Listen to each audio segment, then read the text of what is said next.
Good day, everyone. Richard Cowperthwait for Northwest Access TV. Thanks for joining us for another one of a series of joint interviews, forums, debates, whatever you want to call it, with candidates running in contested races in Franklin County as the November 8th election gets ever closer.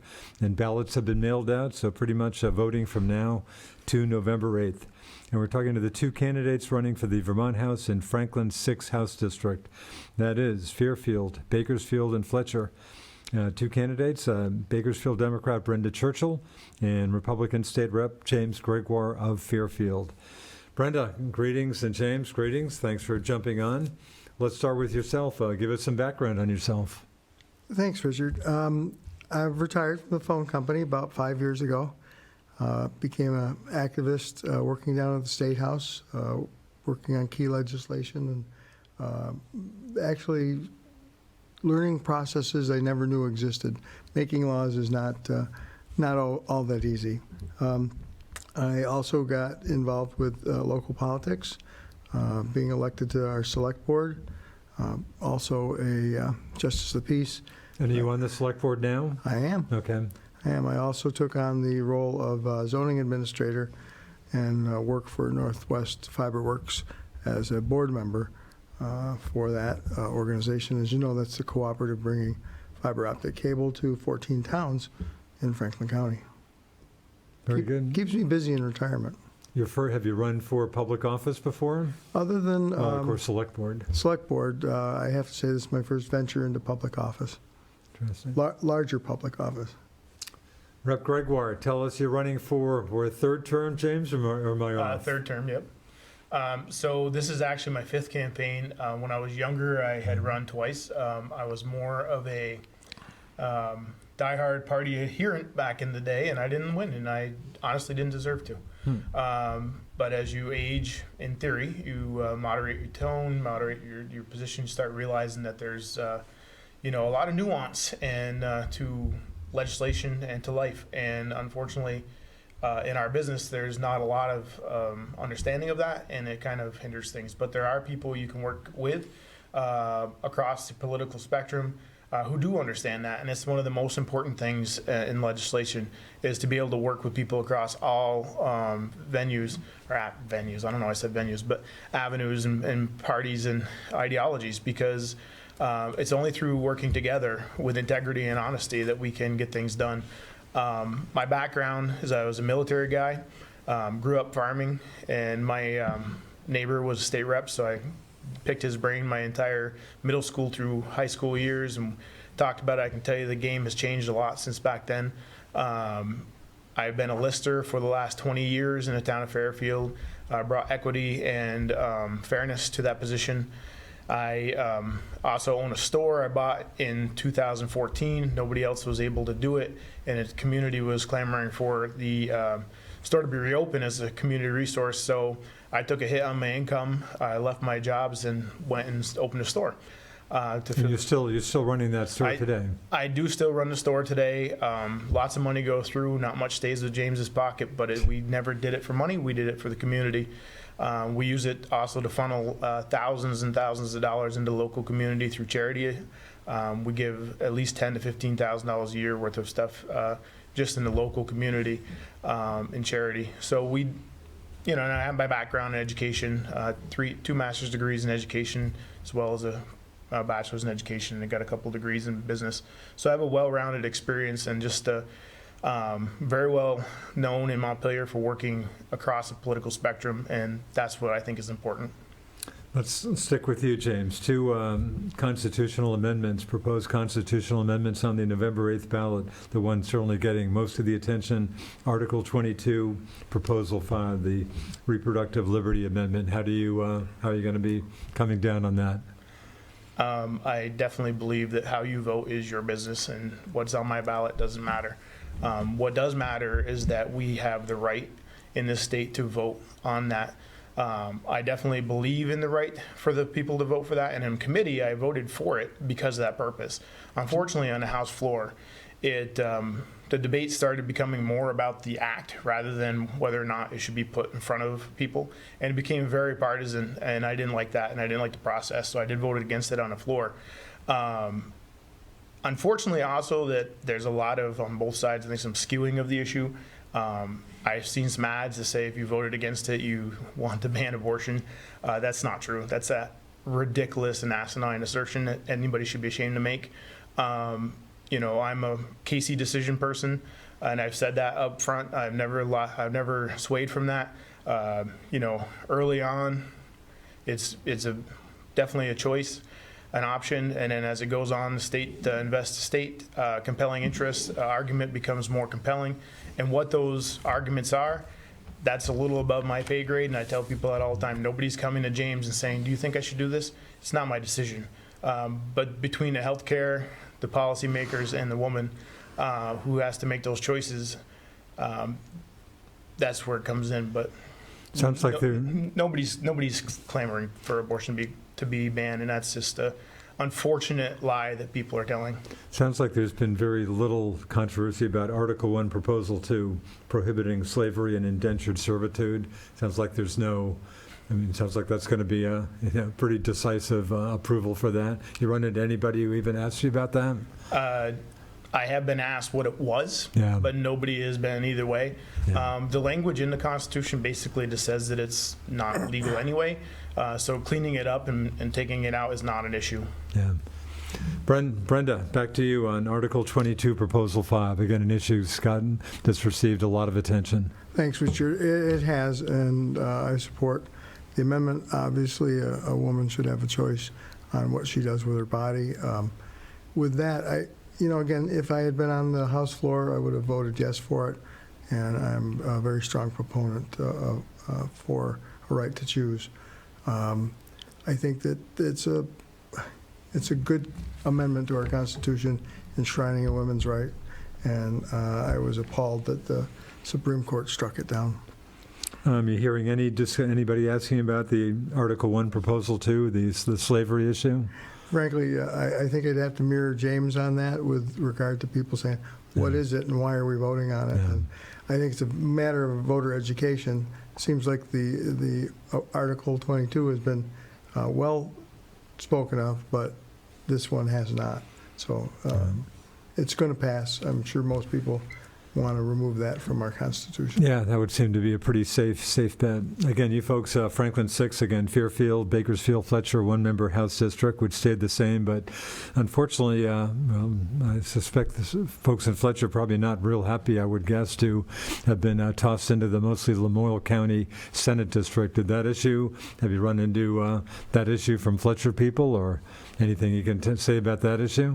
I was actually at the Fletcher Select Board last night, and they didn't mention it, and I think on a town-by-town basis, each town runs itself really well, and they have a great select board in Fletcher and Bakersfield and in Fairfield. I think all of these folks outside of the towns realize that maybe they're not as affected by the macro politics in the state. I think that the Senate represents people fairly and well, and they'll do fine in their new district as well. James, were you sorry to see Fletcher being tossed out of the Franklin Senate District? I mean, anytime there's change, it's definitely a pain. I've heard mostly from people when I'm doing my work in Fletcher that they're disappointed that Senator Brock won't be their senator. That's the number one thing I hear. I mean, obviously, Senator Westman over in Lamoille is a great guy, but Senator Brock has a reputation that, he's just another person that's not highly partisan, and in Fletcher, that really matters. He's well respected, so I hear from across the aisle that they're really upset that he's not their rep. I mean, that's just the people I've talked to. Obviously, I've not talked to everybody, and I don't think that it's as big of an issue for the majority, but there are definitely us people that kind of, wish, but you get used to things too, so if our district changed, people will be upset just because we're used to it. So. Tell us about how are you going about campaigning, Brenda, your first run for the legislature? Thanks. A lot of greeting people, a lot of being out in public. I've done some appearances. We are doing mailings. We're strong on social media, but I want to get out and talk to people more. When people tell me what their issues are, when I hear from people who will be my constituents, that's important. I need to hear from people, and with all due respect, hopefully this will be an outreach as well for people to contact me, reach out for the campaign, and talk to us. Don't know what I don't know, and I have a good feeling, but like James said, I don't think I'll talk to everybody, but I'm going to try. About how much money are you going to be spending on the campaign? That's interesting because our needs flex with the weeks that are coming up. We have mailings that we're going to do. If I brought in 10 grand, that would be great, and I get to pay people. You getting any help from the state Democratic Party? I'm getting help from the state Democratic Party. Yeah. They're doing mailings, and I have received some great endorsements as well. So, James, tell us about how you're going about campaigning. Well, excuse me, we do door to door. And after the COVID thing, it's a little sketchier. People honestly don't like door to door that much, and so try not to be a pain in the butt. And I don't go on weekends, and I don't go at dinner time. We've heard that through the years, even before COVID, that people don't like that. So it kind of tightens up your time. We do mailings, sign waves, and just events. If, wherever there can be events. I usually, when I go to events, try to make sure that I'm working an event. I don't.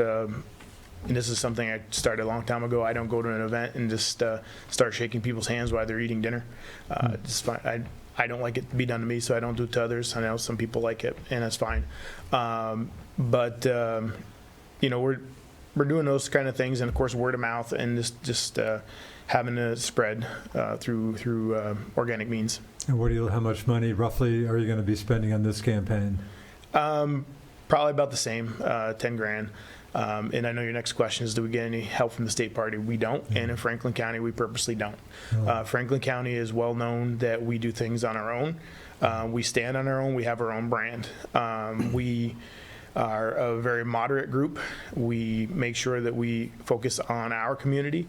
We don't care what's going on. Not that we don't care. I say it in the wrong way, but we don't focus what's going on in other parts of the state. We don't try to mix ourselves with other parts, or especially national. That we're us and people who know us, and that's who we are. So we intentionally silo ourselves so that we represent ourselves, and that we don't aren't beholden to the party at the higher levels. I'd take a wild guess that you might be supporting Governor Phil Scott for re-election. Would that be accurate? It is accurate. We definitely have some differences, but one thing about Phil is he is willing to reach across the aisle. He's one of the most nonpartisan people there is. We kind of joke about, when people get mad, he's got a lot of Democratic ideas, a lot of liberal ideas, a lot of conservative ideas, and moderate ideas. There's a reason he wins 70% of the vote, or he's one of the most popular governors in the country. Even if there's something that one of us doesn't like, and there's definitely going to be. But overall, he's an honest person who truly cares about Vermonters. And I think that right there, no matter any disagreement I have with somebody, if I believe that you're an honest person and that you're driven by integrity, you'll have my vote. Brenda, who are you supporting for governor? thanks. I have to support Brenda Siegel because we share the first name. But more than that, she represents the values of the Democratic Party. She speaks out about things that she sees in the state and is a strong champion for human rights. We've been friends since she opposed Christine Hallquist for the Democratic nomination 4 years ago. And we've gotten closer, and we talk often. We do bounce ideas off each other, and it'll be nice to have a governor who I can sit down with and talk to. She's certainly seen by a lot of people anyway as not perhaps the strongest Democratic candidate for governor who could have made a run against Phil Scott, but it sounds like you don't see. You think she's a very solid, good candidate. Thanks. I think that she has grown into her candidacy. She is a genuinely nice person to talk to, and her ideas are supportive of democratic values, and I appreciate that. With regard to whether she'd make a great candidate or not, she is a great candidate right now. She's proven herself in debates. She's held her own, and in the second debate, I believe she showed more than enough gubernatorial character.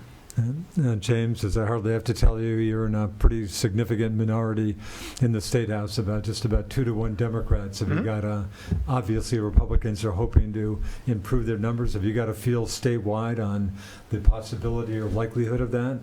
What have you got now? Just 50, 51 Repubs in the House, or 49, or? I love you, Richard.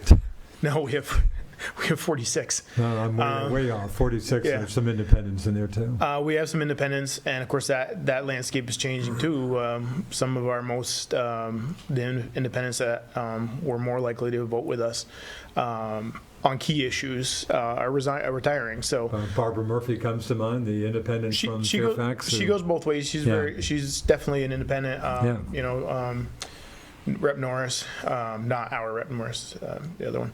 A couple others, you know, that go both ways. But then again, in the House, and actually the Senate too, the Republicans very seldom vote in a lockstep. That's true the other way, but we definitely, it is very rare that you get us all 46 to vote the same way. I kind of joke, it's not really funny, but I kind of joke that with 46 Republicans, you're likely to have 92 different opinions. But when we do stick together, it's because of a commonality that we find to be very important. And then usually we're able to get some Democrats and independents to vote with us so we can sustain vetoes. But where do I think we're going to end up? I don't think it's going to change a lot. I think it's going to be fairly close, plus or minus. Maybe 51, could be down to 44, something like that. But there's a few races that are very questionable that we'll just have to keep an eye on. Yeah. At the end of the day, November 9th, we'll wake up and we'll know. Hey, kind of an in-house question for you. Here we are on Northwest Access TV. They're public access TV stations around the state. I like to think they figure, you know, pretty importantly in media these days, in a time when media is not showing its best colors sometimes. So just a quick question about public access TV in Vermont. Again, statewide access stations such as NWA TV seeing a decrease in revenue shares because fewer people are subscribing to cable, which I think most people are aware of. And I guess this issue's come up. Do you support the idea of yearly funding requests or restructuring something like Vermont's telecommunication taxes to benefit public access stations statewide and keep their overall mission going for years to come? Me first? Yeah. I would say, I mean, I have to do some research on that, but certainly this medium has a place. It's definitely different than any other medium. And I would like to see, and I'm always kind of upset about this, it's just the way it is. And we have audience members who know this. We don't have cable in Fairfield, so you don't have you don't need nothing. We don't even get it. I mean, you get your internet or satellite, whatever, but we don't have this stuff. And so there's a lot of stuff that goes on here. And I used to do shows a long time ago, back when they were in the other down at the hospital, all the time. But my audience, my key demographic, wouldn't see it because my community didn't have it. And of course now, maybe if you're on YouTube and stuff, right? There's at least YouTube, right? Yeah. So there's that, but back in the day there wasn't. So that definitely needs to be looked at. It has a definite role, and for things like this, you're not going to see this on one of the branded channels. It's something that needs to be considered. Thanks, Brenda. I'm not sure that issue means much, but maybe it does. Actually, it does. The whole bundle of telecommunications and entertainment, important to many, many people. We saw this with the pandemic and education access remotely. We were very much hampered in the three towns because, like James said, we don't have a cable company that runs through the town. We are working to get fiber optic access there. Where public funding comes in for public access television, for radio, these are things that have been in part of my life for decades, and I'm very happy to say that, I think we should carve out space and money for venues like this and continue to do so. Again, we'll have to look at the details, but I believe it's got a spot in our society and it needs to be preserved. I should note, if I didn't before, we're taping this show on Tuesday, October 4th. And October 1st, I guess Saturday was the first day that I believe cannabis retail shops could open up in Vermont. Has that been an issue in your district? Any sign of any cannabis? Or any cannabis shops? Probably a little sign of cannabis. Yeah, I have maybe. to say that Bakersfield turned down it as a general ballot. So Bakersfield Yeah. did vote that down. Yeah, we did vote it down. Do I think that we were short-sighted with respect to revenue? We can wait and see how that develops, and permits are going to be available. People can take that up again. And as far as revenue sources goes, it's been a long time coming, and I think it'll prop the state up quite well.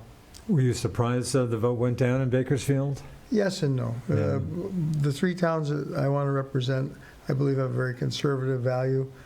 With that said, I don't know why it was voted down, but I'm guessing that's the will of the public. Yeah. James, did that come up for a vote in Fairfield? I don't believe it did, but No. yeah. Your thoughts on that? Any sign of cannabis shops? Anybody making any noise about that? What about yourself? Would that add to your general store or not? I think half my customers would leave, and the other half would come twice as much. It's really an individual choice, and as far as the retail part, it's a community choice. That's up to the local people. One thing that I really work hard on is I don't step on toes. I tell people the legislative job is this, select board's job is this, lister, which I am, your job is this. Everybody has a job. You can talk to each other or whatever, but I don't work to influence. I'll say this is what's available to you, and I step back and I'll say I'm here to help if you want. Some reach out more than others, and some reach out less than others. But as kind of a joke that comes up in the community a lot is like everybody's growing their own anyway, and has for a long time. So I don't know that it's really as big up here as a need. But it comes down to it. If a community votes that way, that's up to them. Yeah. It's not my choice. We made it so it's legal, and they can make their choices from there. Sounds like one of the biggest issues this campaign for all across the state, maybe all across the country, just affordability or the lack thereof. Just a ton of concern about people just saying, thinking, feeling Vermont is just, not affordable. Needs to become more affordable. Sounds like a great goal. Is that real? Is that realistic? Given, all the pressures on state government, all the seemingly more, demand for services, whatever, is that a realistic goal? Or if so, how could you possibly pull that off? Any thoughts? I'd like to think that holding taxes and holding the line on expenses means that people have to pay less to the state governments, and it should give them more income. Is that what's happening with inflation right now? I don't see it. Gas prices were a huge impact on families in our county and our towns. I think that the revenue that's driven from gas taxes, do we need it? Probably. Could it be removed from petroleum? Maybe. I don't know what would make things affordable. It's a very complex question. It is. And it affects us locally and statewide as well. Yeah. James, again, broad question, but is it realistic to think Vermont can become a more affordable state than it is now? It's realistic, but it's a lot harder than talking points. And as Brenda just kind of alluded to, really, there's a lot more to it.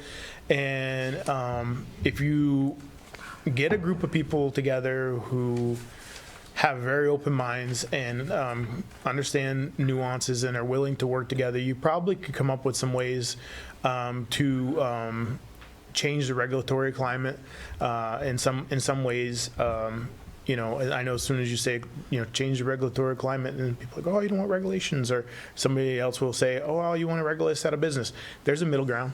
There's a very large gray middle ground. It's very expensive to build houses. Yes, we have the inflation. The 40-year high inflation is killer. It adds like $400 or $500, maybe $600 per month to the average American's cost of living. I know that I don't have an extra $400 or $500. I mean, Brenda can testify that I had a beautiful pickup truck, and now I drive a small little SUV that costs a third of the price because I had to get rid of it. I couldn't afford it. So I understand. but there's definitely things we can do, and the other thing is looking at efficiency in government. And I have many conversations with people that when you talk about efficiency, they're cool. Like, yeah, how can we be efficient and effective, and let's kind of work to that goal. And then there's other people that put their guard up real quick and go, whoa, efficient means cutting services. Not necessarily. It just means providing them in a better way. How that better way manifests, that's the harder part, and that's where it takes really open-minded people to be able to sit down and have a conversation. Doing the brainstorming, so to speak, and throwing every idea up on the wall, not going, no, bad idea, before you even have a chance to have the conversation. Yeah. Brenda, can you picture state government? Could it be downsized? Do you think? Would you like to see it downsized? Has state government gotten too big? And that's a great question. I don't know that state government's gotten too big. I haven't been on the inside to see what the mechanics are of it. Are there ways that we can cut down and be more efficient? I'd agree with James. I think there's ways that we can look at how we do business from a government standpoint. Can we get smaller, leaner, better? Sure. Every part of government can get better. It seems like there are ever more demands on government. The homelessness issue getting a lot of attention, and the governor getting criticized. Say, Governor, why are you pulling the plug on this? I guess it begs and raises a question to me: should it be a responsibility of state government, given the homelessness issue, to take care of homeless people, to care for them, to shelter them? Should that be kind of an official responsibility of state government? That is a good question, and my candidate for governor, Brenda, has worked to big issue for her, certainly. To redo that in a unique way. I think what we're talking about really is how do we drive our taxes and what the mechanism is of that. I think moving to an income-based income tax will benefit our state. Property taxes, people say that's one of the worst things that they have to deal with. Yeah, James, getting very short on time, but again, that issue, the homelessness issue, getting a lot of attention. Should state government take command of that issue and deal with that and provide funding for that? It is an extreme. Or continue to provide funding for it. It's an extremely important, and yeah, the government has a role. There's a second, obviously, people who are homeless have a role as well, and as we know, a lot of people that are homeless have mental health issues, alcohol issues, etc. You need wraparound services. If you're not providing them, and more to the point, that the people aren't partaking in them, you're going to have a problem that's not going to be solvable. But we got to try. I mean, you can't let the most vulnerable people in society be left out, Nicole. That's not right. It's not human. Just about out of time. I'll give you just a little time for a closing statement. Brenda, make your case. Why would you be the good person to send down to Montpelier? I appreciate that. I think I have good standing in the State House with the different agencies. I've made a lot of allies and work with friends down there. I also think I bring a level of authenticity and honesty to our three towns, and if people want to get to know me, I'm very open to meeting and greeting people. But I think learning and understanding what the folks of these three beautiful towns need and want from their government is going to be important, and I hope to be able to represent them in Montpelier. And James, why do you think you should be sent to Montpelier for a third term? Well, I have forged a lot of working relationships in Montpelier across the political spectrum. I work very, very hard to be as nonpartisan as possible. Unfortunately, we do have party labels. A lot of people that I walk with on both sides wish that parties didn't exist, but they do. So they were. You got to align yourself with the ones that's closest to you. But I have a lot of associates that we worked closely together. I forged a reputation as somebody who will work with anyone with integrity and honesty. And I tell the people of our communities, one thing that's extremely true: when people say, well, your seat, James, your seat. Well, it's not my seat, it's your seat. And never forget that. It's not the person who's holding it, it's your seat. It's the community seat. And I look forward to being your representative and continuing to serve you as the best I can, and I'm always here for you. Okay, that's going to do it. Many thanks to State Rep James Gregoire, Fairfield Republican, and Bakersfield Democrat Brenda Churchill, the two candidates running in Franklin-6 for the Vermont House. Again, thanks, candidates, for your time. Thanks to producer Alan Cunningham. I'm Richard Cowperthwait. Thanks for watching us here on Northwest Access TV. See you next time.